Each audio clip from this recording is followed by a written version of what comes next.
우리가 이 보려고 하는 책에 보면 어쨌든 성경 신학이란 무엇인가 이제 이렇게 되어 있는데 저희 한번 조금씩 보면서 좀 설명을 해드릴게요. 우선 6페이지를 봐주시면 추천사가 있죠. 추천사부터 좀 보면 몇 명이 이 책을 추천을 했습니다. 첫 번째 추천해 보면 두 번째 줄부터 보시면 수많은 저자들이 쓴 이야기, 예를 들면 시, 잠언, 서신, 그리고 묵시로 이루어진 66권의 책이 그려내는 광대한 성경 이야기가 깊은 내적 통일성을 지니고 있음을 전제하고 있다, 이렇게 돼 있죠. 그럼 여기서 제일 중요한 키워드가 뭘까요? 깊은 내적 통일성이에요. 뭐 영어로 하면 인터텍스추얼리티라 그러는데 텍스트 상호 연관성이라는 뜻입니다, 이게. 그래가지고 예를 들면 내가 갈라디아서를 보고 있다. 오늘 갈라디아서를 읽어야 되겠다 그러면 갈라디아서만 본다고 해결이 되는 게 아니고 그 안에 레퍼런스 돼 있는, 그러니까 연결돼 있는 구약 신약의 다른 메시지들과 다 참고해서 봐야 된다라는 뜻이에요. 왜냐하면 성경은 66권이 있지만 그리고 저자들도 다양하고 뭐 한 1500년, 1600년 걸렸다 성경을 이제 기록되는데 그렇게 이제 시간도 되게 길고 뭐 장르들도 다양하고 뭐 이제 이렇게 됐지만 어쨌든 하나의 메시지로 집약이 된다라는 거죠. 그래서 그 시각을 좀 가지셔야 됩니다.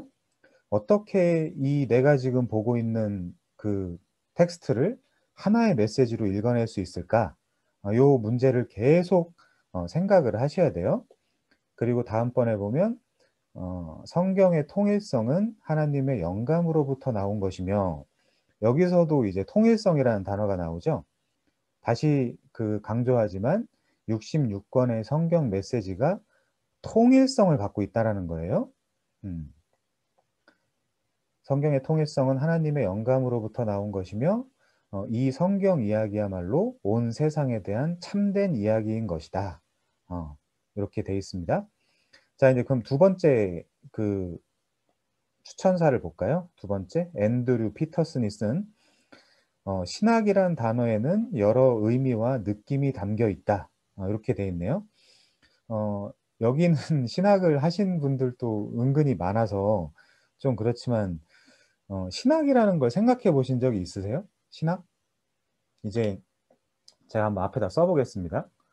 이제 헬라어로 쓰면 이게 이렇게 되는데 이게 헬라어예요. 되게 특이하죠. 근데 요게 하나님이거든요. 하나님. 요거랑 로고스라는 거 많이 들어보셨죠?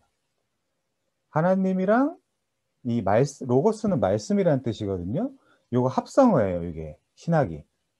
테올로기아라고 이제 발음을 하는데, 그러니까 결국에는 하나님 말씀이라는 뜻이거든요, 이게. 신학이라는 게. 그러니까 하나님에 관한 담론, 하나님 말씀에 대한 연구, 뭐 이런 거기 때문에 여기에는 어쨌든 신학이란 단어에는 여러 의미와 느낌이 담겨 있다고 하지만 신학의 궁극적인 본질은 이 하나님을 잠시만요. 색깔 좀 바꾸면 이 하나님을 알아가는 거거든요.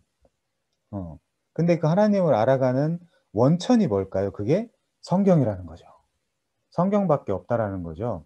예를 들면 뭐 무슨 설교자의 말, 어떤 뭐 목사, 전도사, 교역자의 말이 아니라 그들도 하나님의 말씀을 전하는 사람들이지 그들 안에서 나온 혹은 그들의 생각을 전하는 사람들이 아니기 때문에 여러분들이 뭐 말씀을 분별한다, 뭐 신학 공부를 한다, 뭐 아니면 뭐 신학을 분별한다 이럴 때 그 기준이 되는 것도 이제 성경인 것이죠. 자, 어쨌든 그래서 신학이란 단어에는, 그러니까 신학은 뭐 사실 신학교를 다니는 어떤 그런 전도사들만 하는 건 전혀 아닙니다. 여러분도 하셔야 되고 그런 욕심을 가지셔야 되는 거죠. 당연히 왜? 성도니까. 이건 하나님을 알아가는 문제니까. 자, 신학이란 단어에는 여러 의미와 느낌이 담겨 있다라고 이야기를 합니다. 다 넘어갈게요. 그 밑에 세 번째 줄에 보면 그는 성경 이야기라는 점 따라서 하나님은 이야기를 들려주는 분이시며 그렇기 때문에 성경 신학은 오늘부터 몇 주간 굉장히 좀 쉬운 책이지만 몇 주간 배울 이 성경 신학은 수학이 아니라 문학과 같다는 점이래요. 문학.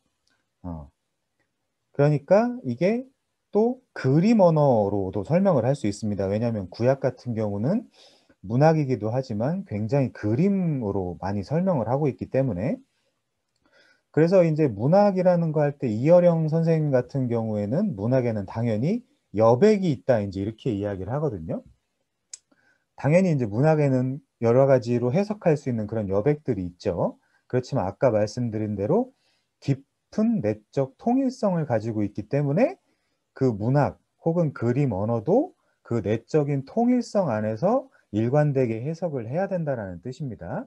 그걸 계속 혼자 이제 연습을 해보고 해보셔야 혼자 성경을 볼 수 있어요. 남을 의존하지 않고.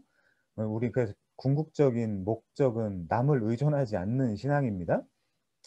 그래서 즉 성경 신학이 물감의 화학적 성질에 대한 딱딱한 연구보다는 반고흐의 그림을 감상하는 일에 가깝다. 아까는 문학이라고 했잖아요. 여기 이제 미학도 이야기하지만, 그래서 문학도 마찬가지고 미학도 마찬가지고 둘 다 여백이 있습니다. 해석할 여지와 여백이 있는 것들이죠. 자, 세 번째 이제 낸시 거스리의 이야기를 한번 볼게요. 저자는 우리가 얼마나 쉽게 성경을 일종의 자기계발서 수준으로 전락시키는지를 이 읽기 쉬운 짧은 책에서 고스란히 보여준다. 우리가 그동안 성경을 읽어왔던 방식이죠. 사실 이게 자기계발서 수준. 예를 들면 오늘 어떻게 살아야 되는가. 하나님은 있는지 없는지도 잘 모르겠지만 어쨌든 하나님은 나한테 오늘 뭘 시키는가. 거의 그래서 계속 사람들이 하는 얘기가 적용이었던 거죠. 그래서 성경을 일종의 자기계발서 수준으로 전락을 시키는지. 그렇지만 네 번째 줄에 보면 성경의 처음부터 끝까지 이어지는 주제들과 이야기의 흐름을 파악하게 될 것이다. 앞으로 여러분이 많이 보게 될 그림인데 제가 자주 그리는 그림이 있어요. 한번 화면을 봐주시면 이게 역사의 흐름입니다. 역사의 흐름이고요. 중간에 그리스도의 십자가가 있다고 한번 생각을 해보자고요. 그리고 하나님은 본인을 알파와 오메가라고 이제 하시기 때문에 이거는 이제 헬라어입니다. 헬라어의 알파벳의 제일 처음과 제일 마지막이라고 생각하시면 돼요. 이게 역사예요. 그리고 이제 하나님은 영원하신 분이니까 이렇게 한번 표현을 해보겠습니다. 여기 하나님이 있고 이 역사 전체를 하나님은 현재, 과거, 미래 그런 거 없이 이제 보실 수 있게 되는 거죠. 그리고 여기가 이제 그 시작이라고 생각을 하고 여기 한 선악과 나무가 있다고 생각을 해 보자고요. 그리고 또 중요한 사건이 뭐가 있냐면 여기 펜테코스트라고 하는 오순절 사건이 있죠. 그리고 예를 들면 여기서부터 이제 아담이라고 생각하면 우리 언약으로 생각을 하겠습니다. 아담. 그 다음에 노아한테 언약을 주죠. 그 다음에 이제 아브라함한테 주고, 그 다음에 모세한테 주고, 그 다음에 다윗한테 주고, 이 흐르는 역사들이 전부 다 요 십자가를 지향하고 있다는 거예요. 이 언약들이. 이제 언약을 커버넌트라 그러는데, 이 언약이 이제 십자가를 지향하고 있다. 물론 이제 요엘서 2장 28절부터 32절에 보면 요 성령 강림 사건이라 그러는데 성령이 내려올 거를 구약에서 예언하고 있기도 해요. 그럼 이 중간에 여기 예를 들면 창세기도 있고 출애굽기도 있고 레위기, 뭐 민수기, 신명기 이런 식으로 쭉 있을 거 아니에요. 근데 우리가 그동안 성경을 봤던 방식이 뭐냐라고 할 때 여기서 조금 떼다보고 여기서 조금 떼다보고 이런 식으로 점으로 봤다는 거죠. 성경을. 뭐 물론 신약에서도 마찬가지입니다.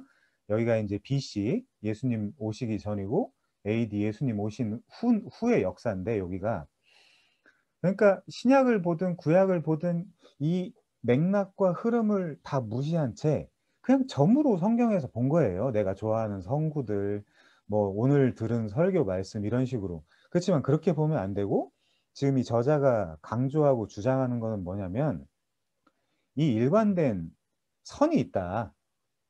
예를 들면 창세기부터 요한계시록까지, 요한계시록 레벨레이션이기 때문에 이제 R이라고 씁니다. 제네시스고. 그렇기 때문에 이 일관된 흐름의 역사 속에서 내가 지금 보고 있는 성경을 해석해야 된다는 거죠. 자, 예를 들면 우리가 인제 출애굽기 여기 뭐 여기가 출애굽기 있다고 생각을 해 보면 출애굽기 20 장에는 뭐가 기록돼 있죠? 십계명이 기록돼 있습니다. 근데 우리가 보고 있는 갈라디아서 갈라디아서가 한 여기쯤에 있다고 칩시다. 갈라디아서에는 또 뭐가 기록돼 있냐면 이 율법에 대해서 신약적으로 해설해 주는 게 나오거든요. 자, 그러니까 우리가 출애굽기 20 장, 신명기 5 장, 그러니까 십계명 본문이 나올 땐 그동안 어떤 설교들을 들어왔냐면 "율법을 잘 지켜야 된다." 이렇게 들어왔어요. 왜요? 출애굽기 20 장에 그렇게 진짜 써 있으니까. 그리고 신명기 5 장에 "율법을 잘 지켜야 된다."라고 그냥 진짜 그렇게 말 그대로 문자적으로 써 있으니까.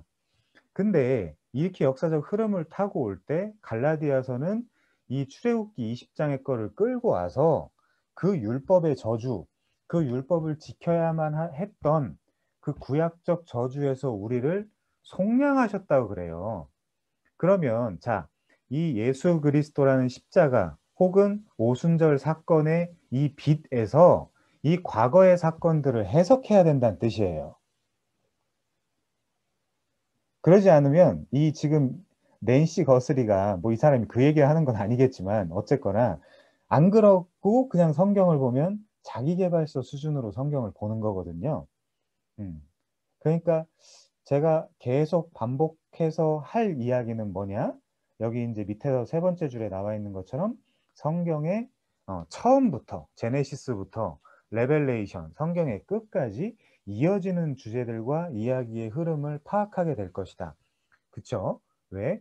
우리는 지금 한 이쯤에 살고 있으니까. 이쯤에 살고 있으니까 이 과거의 모든 사건들을 볼 수 있잖아요. 그 관점으로 봐야 된다는 겁니다. 자, 그 다음 이제 거를 한번 보죠. 이제 에릭 소우네스라는 사람이 음 쓴 추천사입니다. 요거 좀 지우고. 네. 잘못된 성경 읽기는 삶을 잘못된 방향으로 이끈다. 당연하죠. 음. 내 맘대로 뭐 베드로도 그런 이야기를 하지만 "성경을 자의적으로 해석하지 마라. 자기 마음대로 해석하지 마라." 인제 그런 이야기도 하지만 잘못된 성경 읽기 그리고 잘못된 성경의 해석은 삶을 잘못된 방향으로 이끌 수밖에 없어요. 음. 그래서 우리는 너무 자주 성경을 읽으면서 자, 이거 중요하죠. 책 읽는 분들은 하이라이트 하시기 바랍니다. 본문의 직접적인 맥락이나 성경 전체의 맥락을 이해하지 않은 채 본문 속으로 바로 낙하해 버린다. 제가 아까 그렸던 그림으로 인제 설명을 하면 또 성경을 점으로 보는 거죠. 점으로. 음. 이렇게 선으로 봐야 되는데. 자, 그 이야기입니다. 본문의 직접적인 맥락이나 성경 전체의 맥락 그래서 를 이해하지 않은 채 본문 속으로 바로 낙하해 버린다. 성경의 전체 이야기를 기준으로 삼는 것을 성경을 올바르게 해석하고 또한 삶을 올바르게 살 수 있는 유일한 방법이다. 음. 제가 이번에 집에 가서 이제 누나들이랑 성경 이야기를 하다가 인제 또 한번 충격을 받은 게 우리가 가지고 있는 성경이라는 게 두 개로 나눠져 있지 않습니까? 구약과 신약. 근데 대부분의 사람들은 구약이 뭔지 신약이 뭔지도 잘 몰라요. 어. 그 이야기는 뭐냐면 아직까지 이렇게 선으로 성경을 보는 역사적인 맥락으로 성경을 이해하는 방식을 사람들이 모르기 때문에 그걸 모르면 당연히 구약이 뭔지 신약이 뭔지에 대한 이해가 있을 수가 없다는 거죠. 어. 자, 넘어갑니다. 그래서 요렇게 읽는 방식을 요렇게 성경을 읽는 방식을 쪼끔 어려운 말이 될 수도 있지만 여기 에아드에 계신 분들은 적응하셔야 됩니다. 구속사적 접근 방식이라고 해요, 요거를. 구속사, 구속의 역사적인 접근 방식이다. 인제 이렇게 이야기를 합니다. 어렵지 않죠? 구속사적 접근 방식이라는 건 창세기 3장 15 절에서 약속을 주신 하나님의 약속이 역사 속에서 어떻게 이루어져 가는가 그리고 어떻게 나선형적 구조라 그러죠. 발전되고 완성되고 성취돼 가는가. 요 가운데에는 이제 예수님의 십자가가 있는 것입니다. 자, 넘어갈게요. 그 다음에 거는 넘어가고 그 다음 사람 프리드 자스펠이라는 사람이 쓴 추천사를 봅니다. 한 세 번째 줄에 보면 수많은 책의 홍수 속에서 우리에게 필요했던 것은 간단하고 간결하며 대중적인 수준의 안내서다. 왜요? 600페이지 되면 안 읽을 거니까. 600페이지짜리 책 강의한다고 해도 안 들을 거니까 이런 짧은 책이 우리한테 필요하다. 뭐 이제 그런 얘기입니다. 자, 숲속으로 들어가기 전에 숲 전체를 하늘에서 내려다보는 관점을 제시해 줄 수 있는 그런 사람이 필요할 것이다. 이제 이 책이 바로 그런 책이라는 뜻입니다. 다시 쓰지만 그래서 전체적으로 내려다볼 수 있는, 이렇게 조망할 수 있는, 그래서 이제 뭐 거시적 관점이라 그러죠. 마크로스코픽이라고. 또 이제 뭐 마이크로스코픽이라고 이제 미시적 관점도 있는데, 이 어려운 말이 아니라, 이게 예를 들면 이렇게 숲을 보느냐 아니면 나무를 보느냐, 당연히 나무를 잘 보는 것도 필요해요. 나무를 잘 보는 것들도 필요한데, 이제 귀납적이냐 그거를 뭐 연역적이냐 이제 이런 식으로 얘기하지만, 어쨌든 이미 결론을 내놓고 연역적으로 성경 전체가 어떤 메시지를 가지고 있는가를 살펴본 후에 귀납적으로 이렇게 하나하나씩 보는 그런 방식도 필요하다라는 거죠. 그러니까 둘 다 중요한데, 어쨌거나 제가 느낄 때 우리 한국 교회에서 약한 거는 이 연역적인 방식이고, 또 이 숲을 보는 방식이 좀 약한 것 같아요. 그래서 이 성경신학이란 무엇인가라는 이 짧은 책을 통해서 우리가 배울 거는 사실 숲을 보는 겁니다.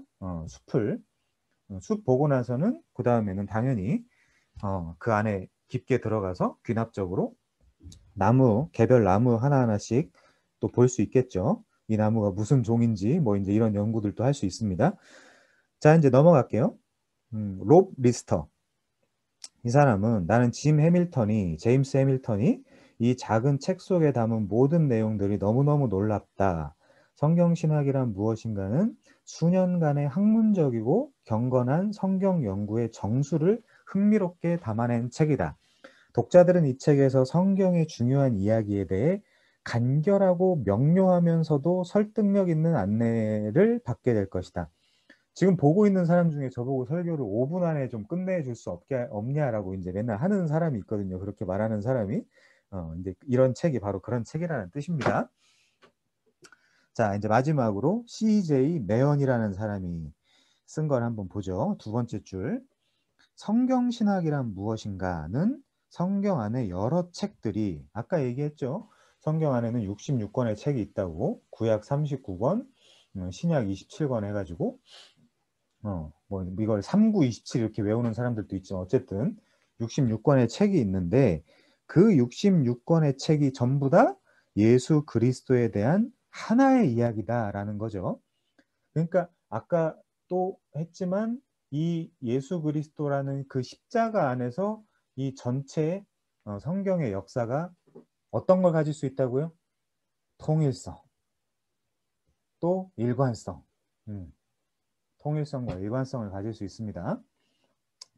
자, 그래서 즉 그가 누구이며 예수님이 누구이며 무슨 일을 하셨는지에 대해서 말하고 있음을 잘 설명해 주고 있는 안내서다.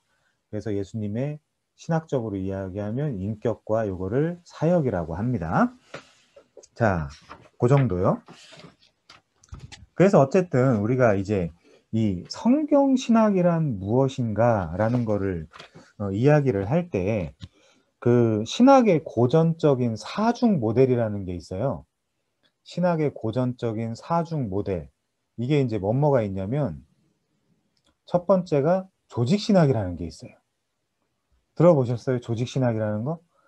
그 다음에 이제 우리가 할 거랑 좀 연결이 되는데, 성경신학이라는 게 있습니다. 성경신학이라는 게 있고, 그 다음에 역사신학이라는 게 있어요. 역사신학. 역사신학.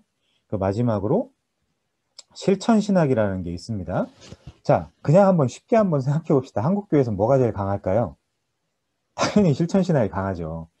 근데 이 실천신학이 강하다 보니까 요 이론적인 부분들이 굉장히 약해요, 한국교회는. 그리고 요런 거를 하면 여러분들은 당연히 요런 공부를 하셔야 되는데, 요런 공부를 하면 교회에서 뭐라 그러냐면 교만하다. 머리만 커지고 교만하다, 뭐 인제 이런 얘기를 하거든요. 근데 제가 장담하건대 평생 해도 이거 다 못합니다, 여러분. 그러니까 교만해질 수가 없어요. 교만해진다는 게 불가능한 이야기고, 그러다 보니까 한국 교회는 요것만 해요. 실천신학이랑 예를 들면 뭐 예배학, 뭐 설교학, 신조학, 교회 교육학, 행정학, 여기 뭐 행정 목사님도 있지만 건축, 그 뭐 미술, 선교, 전도, 뭐 인제 이런 것들입니다, 이게. 그러다 보니까 이건 약해요. 그래서 교단들이 굉장히 많음에도 불구하고 뭐 무슨 장로교니 다 똑같아요. 이런 게 약하다 보니까. 자, 어쨌거나 우리가 지금 이 성경신학이란 무엇인가를 살펴볼 건데, 이 개념을 혹은 이 정의를 우리가 지금 다 이걸 하나하나 따질 수는 없을 것 같아요. 예를 들면 뭐 조한 필립 가블러라는 사람이 이 용어와 과목의 창시자거든요. 성경신학이라는 그 과목의 창시자인데, 이 사람이 그럼 얘기해 놓은 성경신학은 이거다. 뭐 그리고 또 우리 개혁주의 성경신학의 아버지라고 불리는 뭐 게알더스 보스라는 사람이 성경신학이란 이거다라고 해 놓은 것들이 분명히 있지만, 우리가 그걸 다 따질 수는 없어요. 그 이후에도 뭐 리처드 게핀이라던가 로버트슨, 존 머레이, 에드먼드 클라우니, C.K. 레만, 조지 레드, 에드워드 제이 영, 제이비 페인, 뭐 티콥, 헤르만 슐츠, 데이비드슨, 오웰러, 그 조직신학자들 중에서도 하찌, 워필드, 카이퍼, 바빙크, 머레이, 이런 사람들이 다 예를 들면 지금 오늘 우리가 배울 이 성경신학이란 무엇인가에 대한 정의를 다 해놨거든요. 근데 오늘 우리가 그걸 따질 거는 우리 강의 목표가 아니에요. 자, 한 줄로 요약해 드립니다. 우리 강의 목표는 책으로 한번 봐주세요. 20페이지 7번째 줄에 가면 20페이지 7번째 줄에 가면 이거예요. 이 성경신학이란 무엇인가라는 책을 가지고 우리가 목표로 삼을 거는 이겁니다. 나는 여러분이 욕심을 부렸으면 좋겠다. 정확한 문법은 부리면 좋겠다죠. 성경에 대한 욕심뿐 아니라 성경 저자들이 가진 생각과 틀과, 성경 기자입니다. 실은 성경 저자는 성령 한 분이시고, 성경을 이제 받아서 쓴, 뭐 감동으로 받아서 쓴 기자들이 가진 생각과, 자, 첫 번째, 생각. 성경 저자들은 성경 자체에 대해서 어떻게 생각하고 있느냐, 성경 기자들은. 그리고 틀. 성경 기자들은 또 성경의 그 틀에 대해서 어떻게 생각하고 있느냐. 그리고 마지막으로 사고의 체계, 성경에 대해서. 이 사고의 체계를 파악하는 거, 기자들이 가진 생각과 성경에 대한 그 틀과 사고의 체계를 파악하는 거, 요거를 이해하셔야 돼요. 요걸 파악하는 방법을 배우려는 욕심도 가지면 좋겠다. 자, 이게 바로 우리 강의의 목표입니다. 성경 기자들의 생각, 그리고 성경 기자들의 틀, 그리고 성경 기자들의 사고의 체계. 근데 이제 문제가 뭐냐면 우리는 그동안 요거를 벗어나서 사고하는 방식을 이제 가지고 있었다는 거죠. 그러면서 내가 예를 들면 이 세상을 살면서 뭐 초등학교, 중학교, 고등학교 때 가졌던 이성적이고 혹은 과학적인 어떤 그런 틀, 세속적인 어떤 틀로 성경을 접근하니까 성경이 이해가 안 되는 겁니다. 자, 이제 그거를 그래서 기독교적인 이 아니라 성경적인, 성경 안에 그 세계관을 배우는 게 우리의 이제 목표가 되는 것이죠. 자, 이제 10페이지부터 좀 보겠습니다. 10페이지부터 책으로 들어가서, 또 서론 길게 하면 재미없으니까. 자, 책으로 들어가서, 자, 흐름을 위해서 좀 집중해 주시고 질문은 다 끝난 다음에 이 녹화가 된 다음에 나중에 좀 받겠습니다. 자, 책을 좀 한번 잘 봐주세요. 우선 인트로를 친구 이야기에 대한 어떤 그런 간증으로 시작하는데요. 자, 한번 좀 볼게요. 불안하게 의자에 앉아 간신히 숨을 쉬던 그는 이제 저자의 친구입니다. 자신의 아내 쪽으로 머리를 기울이고 나의 새 아들이 앉아 있는 방향으로 고개를 끄덕이더니 이렇게 말했대요. 당신의 새 아들이, 저 아이들이 여기에 와서 내가 죽는 거를 보는 게 그들에게도 좋을 것이다. 그는 나를 쳐다보고 숨을 헐떡이며 말을 이었대요. 이런 일은 사실 숨기고 싶었어요. 세상에 자기 죽는 걸 딴 사람한테 보여주고 싶은 사람이 어디 있겠어요? 하지만 저 아이들이 내가 죽는 것을 보는 것도 괜찮을 것 같아요. 왜? 죽음은 현실이니까. 그러니까 뭐예요? 교육적 차원에서 아직 어리지만 어린 아이들이 이걸 보면 좋겠다라고 이제 이야기를 했다라는 뜻입니다. 그날 밤 쉰이 넘은 그의 아내는 혼자가 되었다. 생명이 자신의 육체를 떠나고 있음을 안 그는 우리의 치료적이고 위생적이며 쾌락주의적인 문화의 한계를 꿰뚫어 본 것이다. 음. 그는 더 이상 죽음을 무시할 수 없었고, 자, 여기 몇 명이나 계신지 모르겠지만 우리 다 이 길을 갑니다. 그게 언제인지 몰라요. 자, 진지하게 한번 보시죠. 다른 사람들도 그래서는 안 된다고 확신했다. 그는 죽음을 피하고 싶지 않아 정면으로 맞이했으며 세상에 대한 참된 이야기가 좋은 것임을 인정하고 받아들였다. 여기서 저는 그 생각이 나더라고요. 시편 116편 15절에 보면 그의 경건한 자들의 죽음은 여호와께서 보시기에 귀중한 것이래요. 그러면 그의 경건한 자들은 당연히 이제 느슨하게 아무리 생각을 해도 성도들의 죽음이겠죠.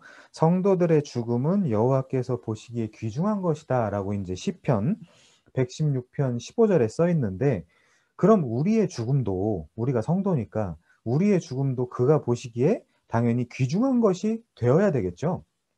음. 그러니까 우리의 죽음에 대해서 우리는 명확하게 어떤 기준을 내리고 있어야 된다는 뜻입니다. 자, 그에게 있어서 죽음은 거짓이라는 안개를 날려버리는 강한 바람과 같았다. 자, 우리가 잠깐 딴 얘기가 될 수 있지만 우리가 지금 배우고 있는 게 이 책 제일 앞에 보면 성경의 성경의 이야기 이렇게 돼 있고 심볼리즘 이렇게 돼 있고 패턴 이렇게 돼 있거든요. 이 심볼리즘 상징이라고 하는데 여기서 그에게 있어서 죽음은 거짓이라는 안개를 날려버리는 강한 바람과 같았다라고 할 때 성경에서 죽음은 또 어떻게 또 묘사가 됩니까? 잠이라고 묘사되죠. 자, 잠깐 잡아놓고 우리 성경책 가지신 분들은 고린도전서 15장 20절 한번 가볼게요. 고린도전서 15장 20절. 자, 제가 아까 목적을 말씀드렸습니다. 성경 안에 있는 기자들의 생각, 틀, 사고의 체계, 이걸 갖는 게 우리한테 되게 중요한 거라 그랬어요. 그렇기 때문에 잠시 샛길로 빠집니다. 자, 고린도전서 15장 20절에 보면 그러나 이제 그리스도께서 죽은 자 가운데서 다시 살아나사 잠자는 자들의 첫 열매가 되었도다 그래요. 자, 그러면 이 잠자는 자들은 어떤 자들이에요? 진짜 자는 자들이에요? 잠든 자들의 진짜 잠자는 자들의 첫 열매가 되신 분이 그리스도입니까? 아니죠. 자, 그럼 우리가 어떤 틀이 지금 하나가 추가되죠? 성경에서 이제 잠이라는 단어가 나오면 아, 이거는 죽음을 또 상징하는 거구나 라는 틀이 하나 생기죠. 이게 성경 기자들의 틀이에요. 자, 좀만 더 보면 이제는 어디를 볼까요? 에베소서 5장 14절 한번 가볼까요? 에베소서 5장 14절. 이게 지금 다들 잘 듣고 계신 거 맞죠? 혼자만 떠들어대려고 하니까 이게 사람들이 듣고 있는 건지. 에베소서 5장 14절 보면 여기도 이러므로 이르시기를 잠자는 자여 깨어서 죽은 자들 가운데서 일어나라. 여기서도 이제 잠, 죽음 이런 식으로 상징되고 있죠. 상징. 자, 이런 틀을 우리가 계속 하나하나씩 배워가야 된다는 뜻입니다. 죽은 자들 가운데서 일어나라. 그리스도께서 너에게 비추이리라 하셨느니라. 자, 하나만 더 볼게요. 데살로니가전서 4장 13절. 이게 진짜 혼자 떠들어대는 거, 나중에 강의 다 끝나고 딱 이제 쳐다봤는데 이 강의실에 아무도 없고 이제 이러는 거 아닌지 모르겠네. 자, 데살로니가전서 4장 13절 한번 볼게요. 형제들아, 자는 자들에 관하여는 너희가 알지 못함을 우리가 원하지 아니하노니. 여기서도 그러죠. 자는 자들. 얘네가 진짜 잠자는 자들이에요? 다른 이와 같이 슬퍼하지 않게 하려 함이니라. 잠자는 자들이면 슬퍼할 이유가 없죠. 우리가 예수께서 죽으셨다가 다시 살아나심을 믿을진데 이와 같이 예수 안에서 자는 자들도. 자, 그러니까 아까 얘기했잖아요. 하나님은, 여호와는 성도들의 죽음을 귀중히 보신다고. 바로 이 죽음이에요. 예수 안에서 자는 자들도 하나님이 그와 함께 데리고 오시리라. 귀중한 죽음이니까, 귀중한 잠이니까 하나님이 다시 데리러 오는 거 아니겠어요? 이런 식으로 이런 패턴이 생겨야 된다는 겁니다. 자, 너무 멀리 가서 넘어갈게요, 그냥. 다시 책으로 11페이지. 자, 그래서 그는 이제 세상에 대한 더 나은 이해가 생겨났대요. 베드로전서 2장 11절에 보면 우리를 뭐라고 표현하냐면 거류민, 그리고 나그네라고 표현을 합니다. 자, 이런 표현들도 알아놓아야 되는데, 거류민은 외국인이란 뜻이에요. 쉽게 말해서 외국인. 나그네는 뭐 다 아실 거고. 그러니까 그런, 내가 이 땅에서 계속해서 살 사람이 아닌 고향이, 그러니까 성경에서는 본향이라고도 표현을 하죠. 본향이 다른 데 있는 사람이구나. 그래서 내가 여기서 평생을 살 사람이 아니라 언젠가 여기를 가야 될 거류민이고 나그네구나라고 생각을 하는 것이 죽음에 대한 성경적인 관점이죠. 자, 그가 거듭난 이후 지금까지 그래왔던 것처럼 말이다. 그가 거듭난 이후에 지금까지 세상에 대해 더 나은 이해를 가지고 있었다. 우리가 생각하고 살아가는 방식은 우리의 삶을 해석하는 기준이 되는 커다란 이야기에 의해 결정된다. 이 메타 내러티브에 의해 결정된다는 거예요. 거기서 뭐가 나와요? 세상을 보는 시각, 가치관, 그리고 세상을 바라보다 보면 거기서 세상을 보는 눈을 세계관, 그리고 세상을 보다 보니까 내가 진짜 이렇게 살아야 되겠구나. 이게 진짜 가치 있는 삶이겠구나. 라는 데서 가치관이 나오는 거죠. 자, 그래서 여러분의 이야기는 여러분이 죽음을 대면할 수 있게 하는가? 여기 제가 알기로는 다 세례 받으시고 신자들만 있는 걸로 알고 있습니다. 자, 그러면 진짜 여러분이 가지고 있는 이 메타 내러티브, 거대한 이야기는, 성경 이야기는 진짜 여러분이 이 죽음을, 아까 이야기한 여호와께서 귀중하게 바라보신다라고 한 이 죽음을 진짜 이 대면할 수 있게 해주는 힘이 있냐라는 거죠. 이 죽음을. 이거 있는 걸 신앙인이라고 합니다. 이거 없는 사람들은 신앙인이 아니에요. 신앙인이죠. 그래서 여러분의 이야기는 여러분에게 무덤을 넘어서는 소망을 주는가? 실제 이걸 가지고도 얼마든지 내가 신자구나, 신자가 아니구나 라는 걸 파악할 수 있겠죠. 자, 우리 연결해서 고린도전서 15장 한번 가보겠습니다. 중요한 얘기예요, 이게. 고린도전서 15장 55절부터 봅니다. 뭐 앞에 소제목은 몸의 부활인데 앞에 것도 다 읽으면 좋겠지만 뭐 이제 시간이 없으니까 55절부터 좀 보죠. 사망아, 너의 승리가 어디 있냐? 사망아, 내가 쏘는 것이 어디 있냐? 사망이 쏘는 것은 죄요, 죄의 권능은 율법이라. 로마서 7장에서 계명이라는 기회를 타서 나한테 죄를 만들었다라고 바울이 그러잖아요. 다시 사망아 너의 승리가 어디 있냐? 사망아 내가 쏘는 것이 어디 있냐? 사망이 쏘는 것은 죄고 죄의 권능은 율법인데 죄는 범법으로 만든다 그랬잖아요. 범죄들을 죄들을 범법의 어떤 그런 특정한 걸로 만든다 그랬잖아요. 갈라디아서 강해에서 우리 주 예수 그리스도로 말미암아 우리에게 승리를 주시는 하나님께 감사하노니. 왜요? 이 문맥 자체가 35절 위에 보면 부활이 나오기 때문에 그러니까 우리의 부활이 최종 승리라는 거죠. 그리고 그 승리를 주시는 하나님께 감사한다는 거고.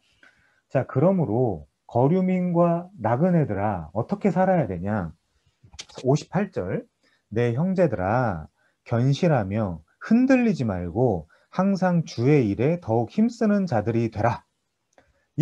오해하지 마십시오, 여러분. 주의 일은 사도 요한이 이야기하고 있다시피 그럼 우리가 하나님 나라 일을 하겠습니다. 그럼 하나님 나라의 일이 뭡니까? 그랬을 때 예수님이 뭐라 그러죠? 믿음이 하나님 나라 일이라 그래요. 믿음을 갖는 거.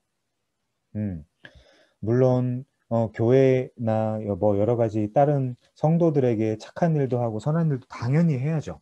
그것들도 당연히 주의 일에 포함되는 거지만 이 믿음을 가지고 살면 이 믿음 안에서 하나님이 여러분을 통해서 역사에 가실 겁니다. 여러분을 통해서 하나님이 역사하실 때 여러분에게서 나오는 행위를 갈라디아서 5장에서 성령의 열매라고 하는 거예요. 여러분의 열매가 아니라 성령의 열매.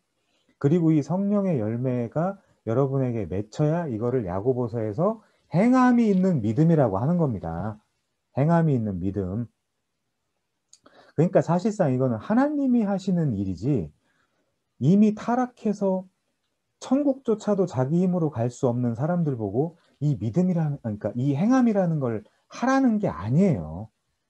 그걸 잘 이해해야 돼요, 우리는. 안 그러면 분명한 건 로마서랑 야고보서랑 이런 시각으로 보지 않으면 반대되는 이야기를 합니다. 자, 그건 나중에 또 강의를 하고요. 어쨌거나 그러므로 내 형제들아 견실하며 흔들리지 말고 항상 주의 일에 더욱 힘쓰는 자들이 되라. 왜? 이는 너희의 이 땅에서의 수고가 주 안에서 헛되지 않을 줄 바울은 알고 있기 때문에. 그러니까 힘들고 지치고 누구나 다 그렇죠. 누구나 다 눕고 싶고 좀 더 자고 싶고 이제 그렇죠. 잠언에도 써 있다시피. 그렇지만 어차피 살아가야 하고 하는 거 주의 일에 더욱 힘쓰는 자들이 되라라는 권면도 합니다. 자, 다시 책으로 갈게요. 자꾸 딴 얘기로 가는데 자, 책으로 가서 최후의 고통을 맞던 그날 밤에 그리스도 안에 있던 나의 친구는 세상의 거짓 이야기를 거부했다.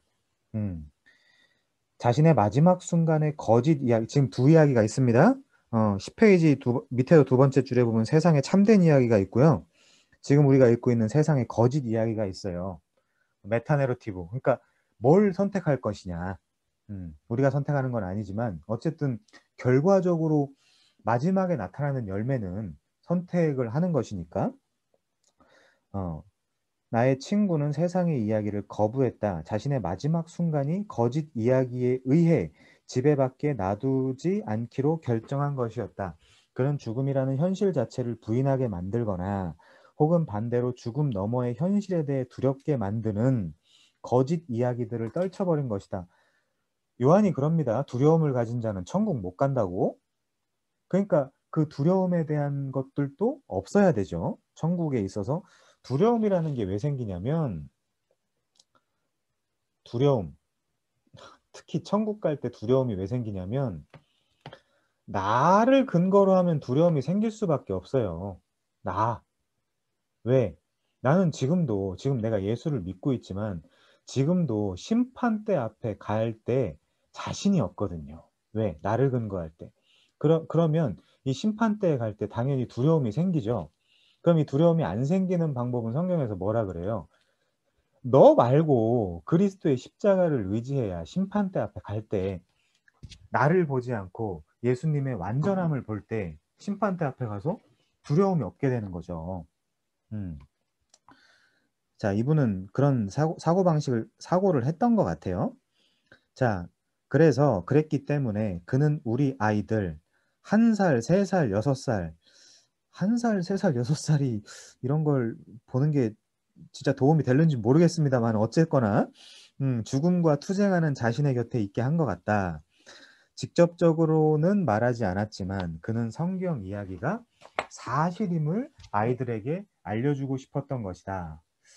이게 도움이 될는지 모르겠어요. 자, 여기서 질문을 하나 던져보자. 이렇게 죽음의 문턱에 도달해야만 우리는 비로소 거짓 이야기를 떨쳐버릴 수 있게 되는 걸까? 여러분 어떠세요?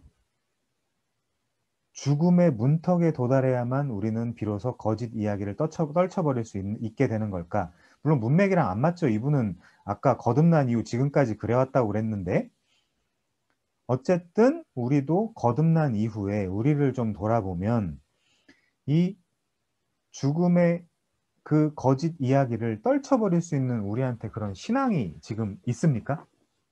그걸 당연히 점검해 봐야 되는 거죠. 이 책 배우는 것보다 그게 더 중요하죠. 왜냐하면 세상을 설명해 주는 참된 이야기는 존재한다. 그게 성경 이야기예요. 자, 그래서 시편 116편 8절에 보면 이렇게 나와 있어요. 주께서 내 영혼을 사망에서, 내 눈을 눈물에서, 내 발을 넘어짐에서 건집니다. 이렇게 나와 있어요. 그게 성경 이야기예요. 주께서 근데 주어가 네가 해야 된다. 네가 내 조건을 충족시켜서 네가 네 힘으로 해야 된다라는 게 아니고 주께서 내 영혼을 사망에서 건져주신다라는 참된 이야기는 존재하는데 그게 바로 성경이다. 이거죠.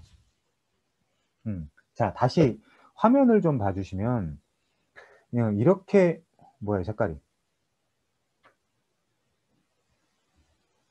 잘못 눌렀네요. 이렇게 예를 들면 역사가 흘러갈 때 어떨 때는 포자티브한 얘기도 있을 수 있고 네거티브한 이야기들도 있을 수 있죠. 살려줄게 죽이겠다 살려줄게 죽이겠다 하다가 이제 십자가가 뜨는 거니까 이건 이제 완성이에요. 그러니까 이 중에 예를 들면 죽이겠다 혹은 처벌하겠다 페널티를 가져야 된다라고 막 이야기하고 있는 그런 부분에 대해서도 요걸로 해석을 해야 된다니까요. 요걸로 용서를 받아야 된다니까요. 근데 이러면 인간들이 그러면 방종한다라고 이야기를 해요. 방종 못합니다. 왜? 요 사건 이후, 요 사건을 믿은 이후에는 우리가 하나님의 자녀가 되는 거거든요. 하나님의 자녀가 된 자는 방종을 어떻게 합니까? 방종하고 있으면 하나님이 팰 텐데. 이 구조를 이해해야 돼요. 신앙은. 그래서 자꾸 하나님을 껴넣고 계산기를 두드려야 되지 자꾸 하나님을 뺀 상태에서 내가 어떻게 해야 될까? 내가 어떻게 해야 될까? 이거는 돛 닦는다 그래. 돛 닦는다고. 돛 닦는다고. 요거를 그리고 종교라 그래요. 마루종 가르칠 교. 산에 올라가는 마루종 가르칠 교. 산 꼭대기에 산 마루에 올라가는 가르침. 불교. 도교. 이렇게 하는 거 아닙니까? 근데 기독교는 여기 산에서 그리스도께서 내려오시는 거죠. 자, 넘어갈게요. 이 책은 성경 큰 이야기에 대한 책이며 우리가 어떻게 그 이야기 속에 살고 있는지를 알려준다. 큰 이야기, 이게 메타 내러티브입니다. 자, 이제 책 가지신 분들은 하이라이트 하세요. 여기 이가 되게 중요한 얘기입니다. 이제부터 성경신학의 정의예요. 자, 성경신학을 공부한다라는 것은 곧 성경 이야기 홀 전체에 대해 생각하는 것을 의미한다. 자, 또 중요한 단어가 나왔죠. 그게 뭐예요? 지금 제가 가르치는 문맥 속에서 중요한 단어는 뭐죠? 전체죠. 전체. 우리 자꾸 이걸 놓친다니까요. 귀에 못이 박히게 반복을 해야 되는데 이 전체 메타 내러티브를 놓치고 점으로 본다니까. 잠언 읽듯이 금언 읽듯이 그렇게 읽으면 안 된다. 전체로 읽어야 된다. 자, 다시 책으로요. 성경신학을 공부한다는 것은 곧 성경 이야기 전체에 대해 생각하는 것을 의미한다. 음. 성경의 가르침이 어떻게 유기적으로 발전했는지를 이해함으로써 유기적으로 발전. 아까 말씀드린 대로 이렇게 나선형적으로 십자가로 가는 거죠. 어디서부터 출발한 게? 창세기 1장 1절, 뭐 구체적으로는 3장 15절, 여자의 후손으로부터 출발한 것이 어? 뭐, 출애굽기로 갔다가 레위기, 신명기 뭐 이렇게 갔다 여호수아 갔다가 이제 이런 식으로 가다가 이제 그리스도의 십자가에서 완성이 되는 이야기. 그러니까 이 전체 메시지를 봐야 된다니까요. 이 전체 메시지를. 유기적으로 발전했는지를 이해함으로써, 그러니까 프로그레시브죠. 프로그레시브. 성경 이야기 전체를 알게 되고, 전체를 알게 된 그 빛 아래에서 특정 부분의 이야기를 해석하는 것이다. 자, 또 중요한 얘기가 나왔습니다. 요거를 이해하는 게 우리 이번 성경신학이란 무엇인가의 강의의 목적이에요. 이 전체를 이해한 거시적 관점에서 특정 부분, 뭐 열왕기서라든가 뭐 말라기라든가 뭐 갈라디아서라든가 이런 것들을 이해하는, 다시요. 성경 이야기 전체를 알게 되고 그 빛 아래서 특정 부분의 이야기를 해석하는 것이다. 한 알의 도토리가 자라서 느티나무가 되듯이 창세기 3장 15절이 자라 예수 그리스도의 복음이 된다라는 말이다. 자, 좀 눈으로 확인해 볼까요? 창세기 3장 15절 한번 가보겠습니까? 창세기 3장 15절. 창세기 3장 15절에 가시면 갈라디아서를 쭉 들으신 분들은 아시겠지만 희한한 단어가 하나 나와요. 내가 너로 여자 원수가 되게 하고 네 후손도 여자의 후손이란 단어가 나옵니다. 여자의 후손. 이게 우리가 계속 이야기했던 제라예요. 제라. 자, 잠시만요. 아까 제가 이제 켜놨던 것 같은데, 이렇게 요걸 한번 보기 힘드실 테니까.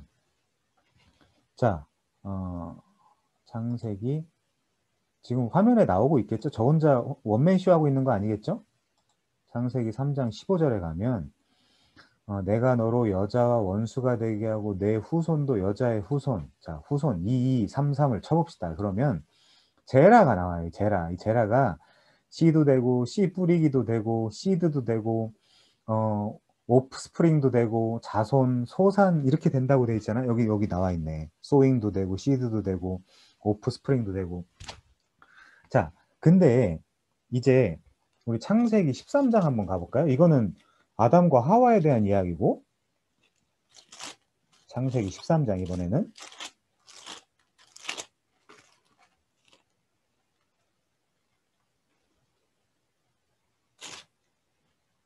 15절 볼까요? 창세기 13장 15절.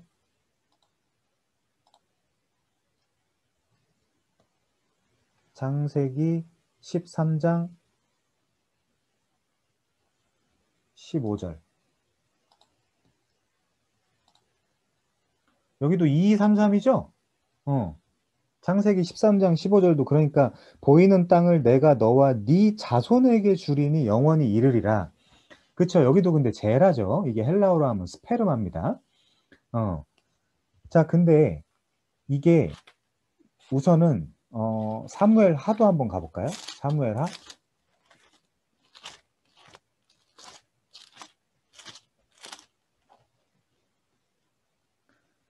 사무엘하 이번에는 7장 12절 가볼까요? 사무엘하 7장 12절. 사무엘하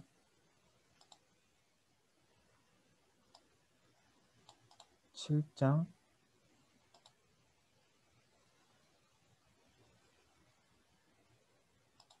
12절. 여기도 2, 3, 3이죠.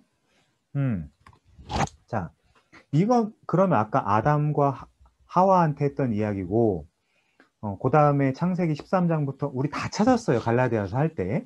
자손 나온 것들. 지금 다 찾을 수는 없으니까. 아브라함한테도 자손 이야기를 했잖아요. 자, 그리고 지금 이 사무엘하 7장의 문맥은 다윗 언약의 문맥이거든요.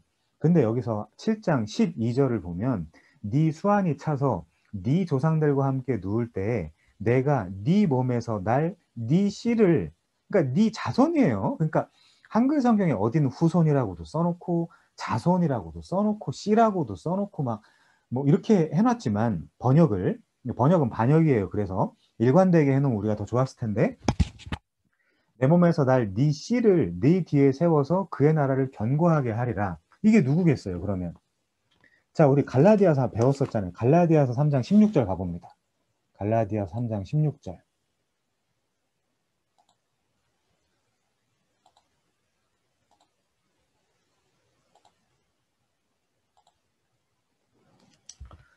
자, 이 약속들은 아브라함과 그 자손에게 말씀하신 것인데 여럿을 가리켜 그 자손들이라 하지 아니하시고, 여기 자손이 숫자가 다른 거는 이제 이건 헬라어기 때문에 그래요. 스페르마라고 나올 겁니다. 좀 이따. 아니하시고 오직 한 사람을 가리켜 네 자손이라 하셨으니 그 자손이 곧 누구래요? 그리스도라 그러잖아요. 자, 자손 한번 봅시다. 스페르마 C.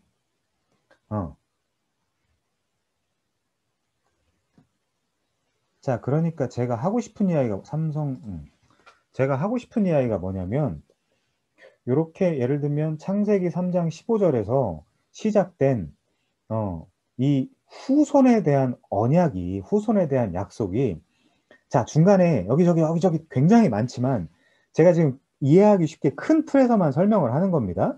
창세기 3장 15절에서 약속된 여자의 후손이 아브라함을 거치고 아브라함을 거치고 그 다음에 아까 누구였어요? 다윗을 거쳐서 이 예수 그리스도로 완성된다는 거죠. 그걸 누가 해석을 해주냐? 바울이. 자, 그러면 당연히 이거를 어떻게 봐야 되겠어요? 연속성으로 당연히 봐야 되겠죠. 연속성으로. 자, 요걸 지금 이해한 상태에서 다시 책 봅니다. 11페이지. 이게 되게 중요해요. 성경 신학을 공부한다는 것은 성경 이야기 전체에 대해 생각하는 것을 의미한다. 성경의 가르침이 어떻게 유기적으로 발전했는지 이해함으로써 이야기 전체를 알게 되고 그 빛 아래서 특정 부분의 이야기를 해석하는 것이다. 지금 제가 스페르마라는 걸 가지고 해석을 했잖아요. C. 여기도 C가 나오는데 이 사람의 말을 들어보니까 예수 그리스도가 그 C였구나, 스페르마였구나 라는 거를 이제 우리가 깨닫게 된다는 거죠. 자, 성경을 보는 방식에 대해서 좀씩 더 이해가 되시죠? 구체적으로. 그래서 원시 복음이 성취된 복음으로 완성된다. 그러므로 우리는 원자론적 접근을 지향하고, 원자론적은 어토믹 어프로치라 그래요. 그러니까 뚝뚝 떼서 보는 거. 다시 이 언어가 오늘 박혀야 돼요. 뭐냐면 내가 이제 다시는 성경을 뚝뚝 떼서 보지 않으리라. 뭐 내가 그런 말을 함부로 하면 안 돼요. 나는 시편을 좋아해.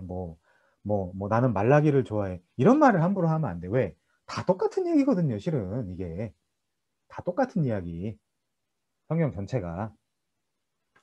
그러니까 예를 들면 이 색깔로 해볼까? 예를 들면 여기에 나와 있는 하나님의 말씀이 이해가 안 되면 여기에 나와 있는 게 또 어떤 성경에 나와 있는가를 찾으면 돼요. 이거를 성경은 성경으로 해석한다라고 하는 거예요. 이거를. 성경은 목사들이 해석하는 게 아니고 성경은 성경이 해석을 해주고 있다 이미. 우리는 그럼 뭐예요? 그거를 발견하는 거죠. 아니, 성경을 학자들이 하는 거면 그럼 여러분은 뭡니까? 꼭 학자들의 말만 따라가야 되나요? 그게 아니라 성경은 성경이 해석하는 것인데 우리는 그것을 발견한다. 발견한다. 성경이 다른 성경에서 다른 성경을 해석해주고 있는 걸 우리는 발견한다. 그래서 그 뭐라고 하는 거예요? 그 신학적인 용어로 일루미네이션, 조명이라고 해요. 조명, 이거를 성령의 조명. 이 성경을 쓴 저자들은 성경을 쓸 때 영감을 받았고, 갓 브레스트, 페오프뉴스토스, 하나님에 의해 영감을 받은 사람들이고, 우리는 성경 자체에 나와 있는 통일된 메시지와 일관된 메시지를 성령을 통해 조명을 받는다 라고 이제 설명을 하는 겁니다, 신학에서. 그래서 안 어렵죠? 이게 이제 피드가 없으니까 이게 이 사람들이 다 나갔는지 얘기를 듣고 있는지 모르겠네. 이거 한 2시간쯤 하다가 나중에 꺼보니까 저 혼자 있는 거 아니죠? 자, 다음 패러그래프 봅니다. 성경신학의 한 가지 주된 목적은, 자, 이것도 중요해요. 또 그 책 가지신 분들은 하이라이트 하십시오. 성경 저자들의 세계관을 이해하고 이를 받아들이는 것이다. 성경 기자들의 세계관, 성경 저자의 세계관, 성경 기자들의 세계관. 자, 그렇게 하기 위해 우리는 기자들이 당연히 받아들이는 이야기가 무엇인지 그게 있어요.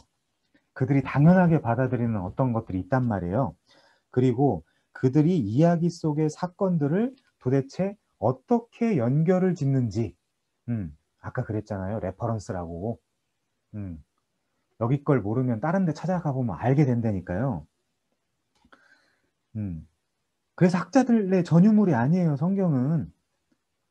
여러분도 충분히 할 수 있어요. 이 상징과 패턴과 뭐 모형과 해석적 어떤 기법, 통일성, 연관성, 일관성, 텍스트, 인터텍스츄얼리티, 텍스트 상호 연관성 이런 것들을 알고 나면 별로 안 어렵습니다. 자, 그리고 어떻게 이야기의 앞부분에 비추어 뒷부분을 해석하는지를 알아야 한다. 자, 지금 이 책의 저자는 그거예요. 쉽게 이야기해서. 한 이 부분을 모세오경이라고 합시다. 모세오경, 펜타투크라고 하니까 이렇게 씁니다. 이 부분을 모세오경이라고 하는데, 이 모세오경에 실은 다 있어요. 이 모세오경에 있는 모든 이야기들을 가지고 성경 기자들이 성경을 쓰는 거거든요. 그래서 모세오경에 아주 우리가 이야기할 때 가장 핵심적인 큰 사건이 뭐죠? 그게 출애굽이에요. 출애굽. 엑소더스라 그러죠? 엑소더스. 출애굽인데, 결국에 이제 출애굽이라는 거는 애굽 밖으로 나온다는 겁니다. 이 애굽이라는 건 세상을 상징하죠. 그래서 애굽, 광야, 가나안 땅으로 가는 거예요. 삼중 구조예요. 애굽, 요거는 세상을 상징하고, 광야, 요거는 이제 광야 교회를 상징하는 거죠. 그리고 가나안은 뭘 상징하겠어요? 마음속으로 생각해 보십시오. 가나안은 천국을 상징하는 거예요.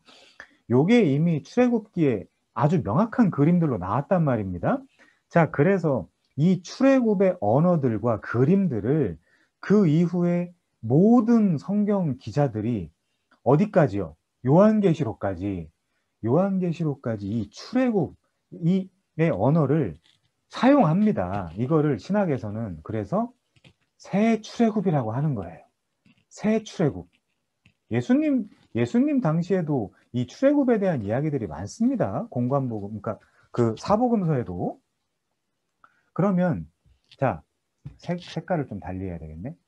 그러면 성경에서 가장 기준이 되는 성경이 뭐겠어요? 성경의 모판, 성경의 기준. 그게 모세오경이에요. 모세오경.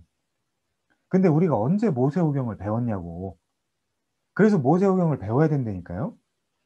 모세오경을 배워야 그 이후에 그 기록된, 자, 이쯤에는 바벨론으로 끌려갔다가 바벨론 포로돼서 다시 밖으로 나오는 얘기가 나오죠. 그걸 출바벨이라고 하면 돼요. 그러니까, 자, 들었던 분들도 계시지만, 처음 오신 분도 계시니까, 자, 애굽, 광야, 가나안 이렇게 가는데 애굽에서 광야할 때 갈 때 무슨 사건이 일어나요? 어린 양이 일어나잖아요. 어린 양. 그리고 이제 요셉의 해골을 꼭 들고 홍해 바다를 건너라고 해서 이 광야를 건너는 거 아닙니까? 그러면서 여기서 뭐 하는 거예요? 말하자면 성화하는 거예요. 성화. 성화. 그 가나안 땅에 실제 들어가면 여기가 칭의가 되겠네. 여기가 이제 영화가 되는 거죠. 영화. 우리 인생이랑 똑같습니다. 이게 세상에서 나와요. 어떻게 나와요?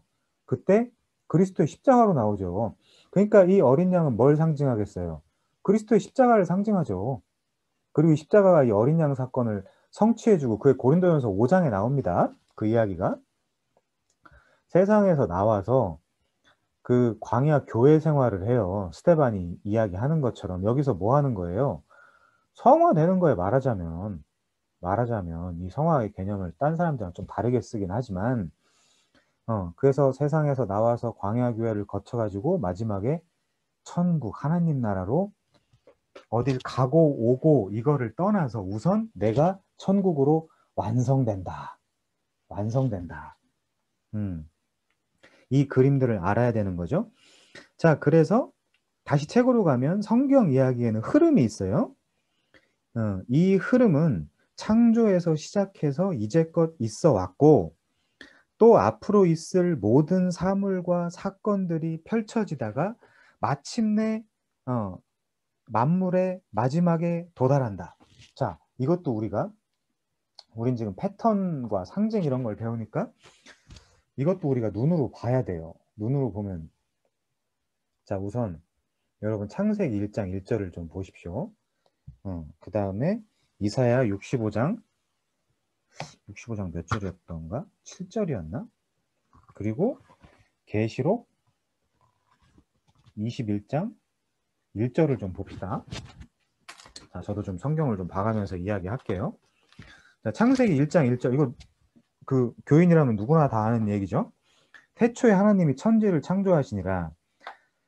뭐 아주 뭐 직역을 하면 태초에 뭐 시작에 하나님들이 하늘들과 땅을 만들었다 뭐 이렇게도 해석을 할 수 있는 부분인데 자, 이 창조를 그래서 첫 창조라 그래요. 이 창조를 첫 창조.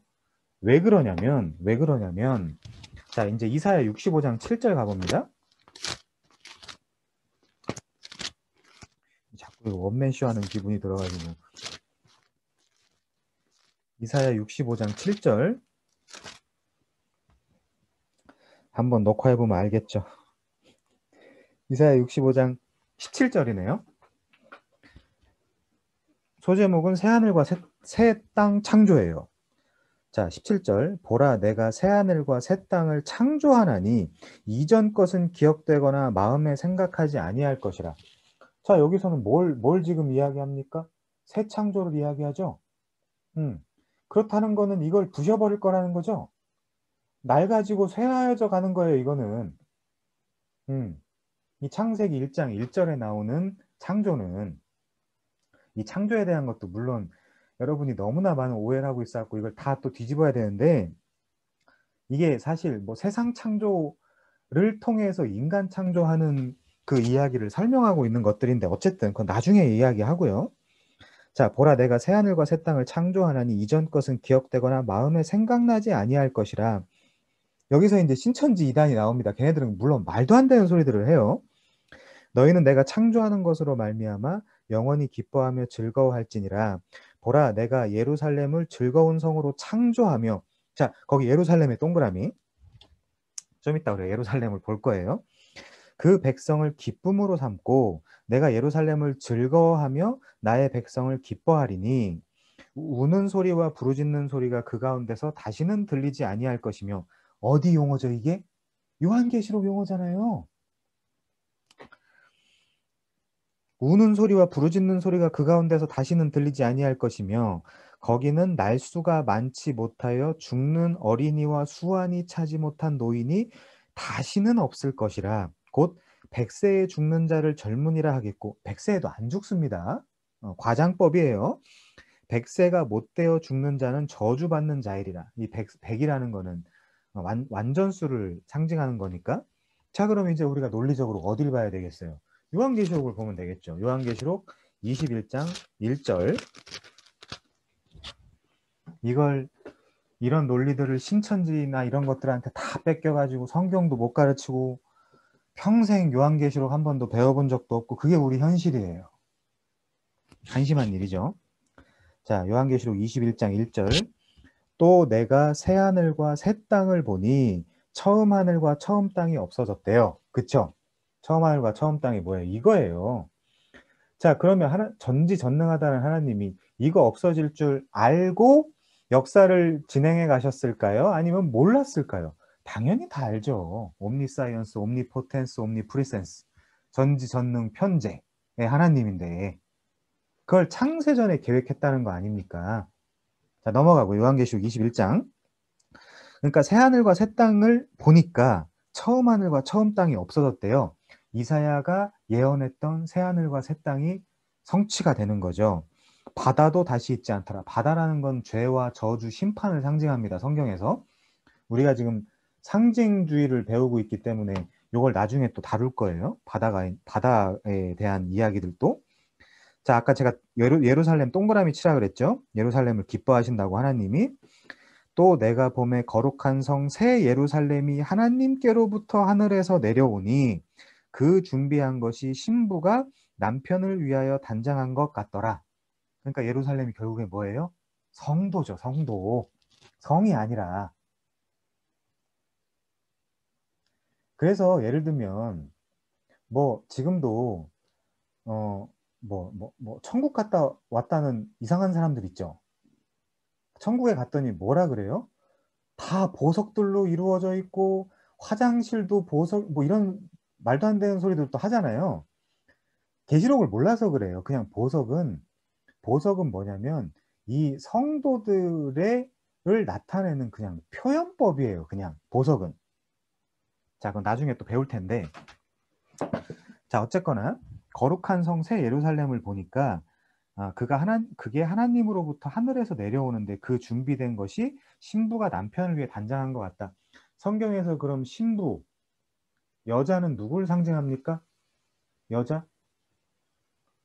성도를 상징한다니까요? 일관되게? 이것도 우리가 살펴봐야 돼요. 안 그러면 우리 성경 못 읽습니다. 안 그러면. 말도 안 되는 이야기로 이제 해석을 하게 되어 있어요.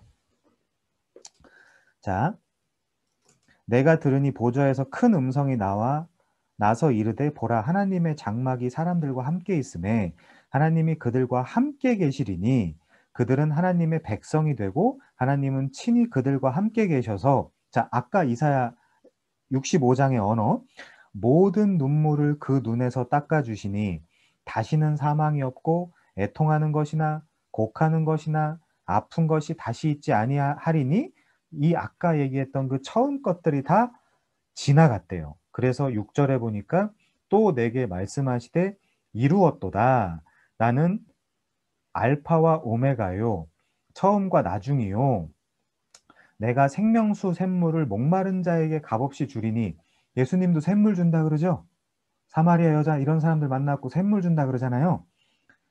그러니까 이 언어들을 아셔야 된다고. 계속해서 반복되는 나오는 표현들과 언어들을. 이기는 자들은 이것들을 상속으로 받으리라. 나는 그들의 하나님이 되고 그들은 내 아들이 되리라. 이렇게 이제 이야기합니다. 자, 다시 책으로 가볼게요. 그래서 성경 이야기에는 흐름이 있는데 이 흐름은 창조에서 시작해서 이제껏 있어 왔고 또 앞으로 있을 모든 사물과 사건들이 펼쳐지다가 마침내 만물의 마지막에 도달한다. 기억나십니까? 이렇게 성경을 읽는 방식을 제가 뭐라고 했는지? 구속사적 접근 방식이라 그랬죠. 여기 알파, 오메가, 하나님은 인피니티니까 여기는 BC, 여기는 AD, Before Christ, 아노 도미니, 창세기, 요한계시록, 하나님 알파, 오메가 이렇게. 그래서 자꾸 성경을 부디 뚝뚝 끊어 잃지 말 것이고, 점으로 보지 말 것이고, 어떻게 해야 된다고요? 선으로 봐야 된다, 성경은. 음. 자, 넘어갈게요. 그래서 성경의 예언서와 시가서는 이 전체 이야기에 대한 해설을 제공해주며, 묵시서는 그런 거예요. 뭐 묵시문학이라 그러는데, 예를 들면 스가랴, 뭐 다니엘, 요한계시록 같은 거 이제 묵시문학이라고 합니다. 그거를 현재의 일들과 앞으로 일어날 일들을 계시해 준다. 그럼 우리는 믿음으로 그 일들을 수납하기만 하면 돼요. 자, 이렇게 전체를 포괄하는 성경의 큰 이야기는 더 작은 이야기들로 이루어져 있다. 그쵸? 자, 화면에 보면 이렇게 큰 이야기는 중간중간 창세기, 출애굽기, 레위기, 민수기, 신명기, 여호수아, 뭐 사사기, 룻기, 사무 이런 식으로 작은 이야기로. 자, 근데 요것들이 다 결국에는 통일성과 일관성을 갖고 있고 같은 이야기를 하고 있는데, 그게 뭐냐? 예수 그리스도를 통한 하나님 나라의 회복과 완성이다. 완성이다. 다시요. 예수 그리스도를 통한 하나님 나라의 회복과 완성을 창세기부터 요한계시록까지 보여주고 있다. 그럼 어디서 완성돼요? 여기서 완성이 되는 거죠. 시간적인 순서로 따지면. 이 전체가 한 사람, 한 인간에게서 일어나기도 하고, 이 전체가 우리 전체의 그 역사에서 일어나기도 하는 것입니다. 여러분, 이게 성경의 세계관이에요. 성경의 세계관. 다 똑똑하신 분들이니까 이해가 될 거라고 생각을 합니다. 자, 그래서 우리 또 성경을 좀 볼게요. 우선 창세기 2장 1절 봅니다. 창세기 2장 1절. 창세기 2장 1절, 그리고 요한복음 19장 30절, 계시록 21장 6절. 자, 창세기 2장 1절에 보면 뭐라고 나옵니까? 다 이루었다가 나오죠. 천지와 만물이 다 이루었다. 물론 뭐 천사와 뭐 원어로 보면 뭐 호스트 뭐 이런 것들이 다 이루어졌다는 뜻인데, 번역을 왜 이렇게 하는지 모르겠어요. 어쨌거나 그걸 잊어버린 상태에서 그냥 다 이루었다가 나와요. 창세기 2장 1절에. 자, 그리고 이제 요한복음 19장 30절 봅니다. 저게 이제 첫 창조가 다 이루어진 거고요. 요한복음 19장 30절에 보면 예수님이 이상한 말씀을 하나 하시죠. 예수께서 신 포도주를 받으신 후에 이르시되 다 이루었다가 나와요. 그쵸? 여기서도 다 이루었다가 나오고, 자, 아까 우리가 봤던 요한계시록 21장 6절에도 여기서는 이제 뭐예요? 완성이죠.